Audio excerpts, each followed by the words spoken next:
PEGI 18.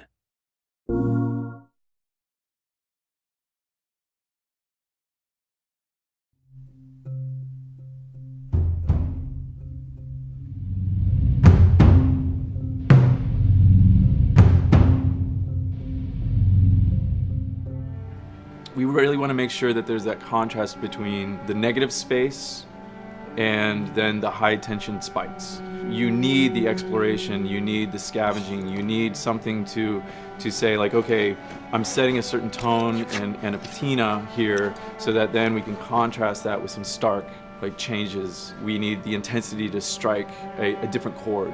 That only works if you have the negative space to play off of. We wanted you to be forced to make some choices in the world that showed how depleted the resources were.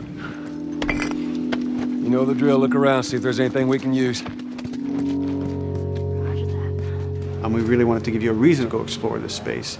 It's like, well, you need to look for supplies that will help you survive another day in this world. Throughout the world, the player finds all sorts of different pieces of items, such as rags, alcohol, bits of broken blades, bindings, and you can combine these together in different ways in order to create items that are useful for surviving in this world.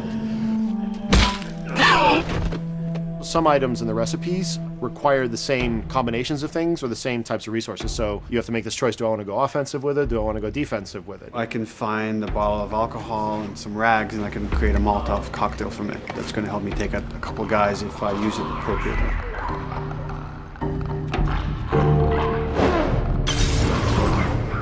Or I could use those same ingredients and craft a medkit. And that lets me kind of choose, do I want to play it more defensively and kind of have items that help me heal myself, or much more aggressively, I want to have items that help me kill and destroy in order to then progress and get out of this area. Molotov and Medkit are not the only ones that have these interesting overlaps. You can craft a shiv out of a binding and a blade so that you can sneak up behind somebody and take them out more quickly and more quietly, or can be used to jimmy open locked doors.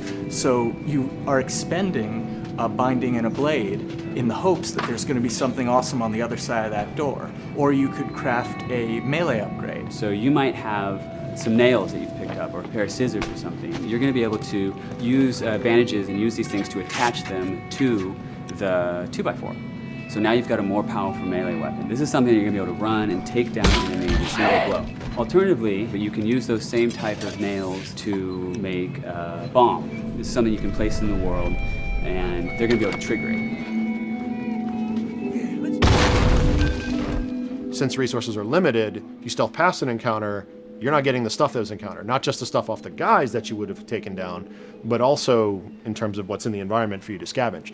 So you have to balance that risk versus reward, but it's definitely all a part of the choice. And sometimes the world doesn't give you a choice. Sometimes the battle breaks out in a way you didn't expect, and you have to make decisions, in the moment. So that's another reason why we did the whole crafting system live. We didn't want the player to have to scroll through a long list of different items. We wanted it to be the absolute minimum amount of button presses.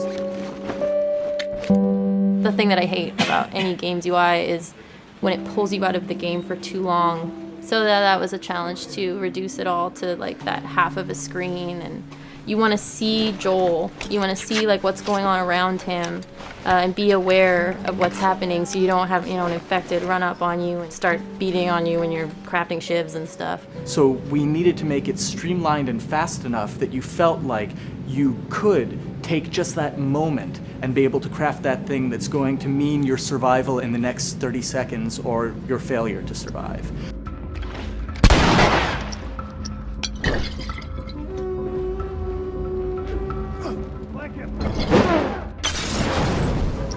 The brutality of the encounters is allowing us to reach into the tone of the survival aspect of the game.